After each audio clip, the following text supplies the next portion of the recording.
டெல்லி சுல்தனேட். டெல்லி சுல்தனேட்ல அடிமை வம்சத்தை வந்து உருவாக்கியவர் யாருன்னு பார்த்தீங்கன்னா Qutbuddin Aibak, founder of the slave dynasty.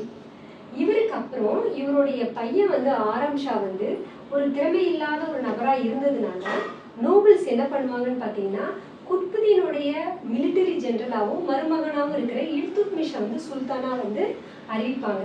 இவருடைய பீரியட்ல வந்து பார்த்தீங்கன்னா செங்கிஸ்கான், மங்கோல்ஸ் வந்து செங்கிஸ்கான் தலைமையில் குவாரிசம்சா ஜலாலுதீன்றவர் வந்து தோற்கடிப்பாங்க. இவர் வந்து இல்துத்மிஷ் கிட்ட வந்து பார்த்தீங்கன்னா சப்போர்ட் கேட்பார். ஆனால் இல்துத்மிஷ் வந்து பண்ணுறதில்ல. ஏன்னா இப்போ குவாரிசம்சா ஜலாலுதீனுக்கு இல்துத்மிஷ் வந்து சப்போர்ட் பண்ணாங்க அப்படின்னா செங்கிஸ்கான் என்ன பண்ணுவாரு, டெல்லி மேலே படையெடுப்பார். அதை தவிர்க்கிறதுக்காக என்ன பண்ண மாட்டார், சப்போர்ட் பண்ண மாட்டார்.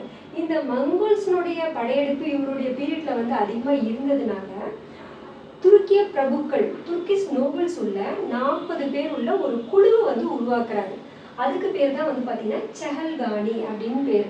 இதை 40 மார் அப்படின்னு சொல்லுவோம், த 40 அப்படின்னு சொல்லுவோம். மெயினாக வந்து இந்த மங்கோல்ஸுடைய அட்டாக்ல இருந்து கிங்டமை ப்ரொடெக்ட் பண்ணுறதுக்கு தான். சரிங்களா?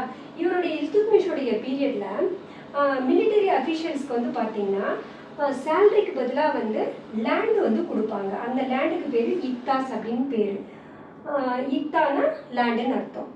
இந்த யார் இக்தா வச்சுருக்காங்களோ அவங்கள வந்து இக்தாதார் அப்படின்னு சொல்லுவாங்க, இல்லை முக்தி அப்படின்னு சொல்லுவோம். இவங்களுடைய ஒர்க்கு என்னன்னு பார்த்தீங்கன்னா சுல்தானுக்கு வந்து எப்போ வந்து ஃபோர்ஸ் தேவைப்படுதோ அப்போ வந்து இவங்க என்ன பண்ணுவாங்க, ஃபோர்ஸை வந்து அனுப்புவாங்க. இவங்களுக்கு ஏற்படக்கூடிய அந்த செலவை வந்து அந்த லேண்டு கொடுத்துருக்காங்க இல்லையா, இக்தாஸ் கொடுத்துருக்காங்க இல்லையா, அதுலேருந்து கிடைக்கக்கூடிய வரி, அந்த லேண்ட் ரெவின்யூ மூலியமாக அந்த ட்ரூப்ஸை வந்து மெயின்டைன் பண்ணிக்குவாங்க. இப்போ குதிரையை மெயின்டைன் பண்ணுறதாகட்டும் சரி, மற்ற விஷயங்கள் செலவாட்டும் சரி, அதுலேருந்து தான் பண்ணிப்பாங்க. இல்துத்மிஷோடைய பீரியடில் தான் குதுப் மினாரை வந்து கட்டி முடிச்சிருப்பாரு. இதுக்கு முன்னாடி குத்புதீன் ஐபக்கு தான் வந்து பார்த்தீங்கன்னா குதுப் மினாரை கட்ட ஆரம்பிச்சிருப்பாரு. கட்டி முடிச்சது யாருன்னு பார்த்தீங்கன்னா இல்துத்மிஷ். இல்துத்மிஷோடைய பையன் வந்து ருக்னுதீன் ஃபிரோஸ் தான் வந்து ஆட்சிக்கு வர்றதா இருக்கும். ஆனால் அவர் இறந்துறதுனால தன்னோட திறமையான மகள் ரஷ்யாவை வந்து பார்த்தீங்கன்னா அடுத்த சுல்தானா வந்து இல்துத்மிஷ் வந்து அறிவிப்பார்.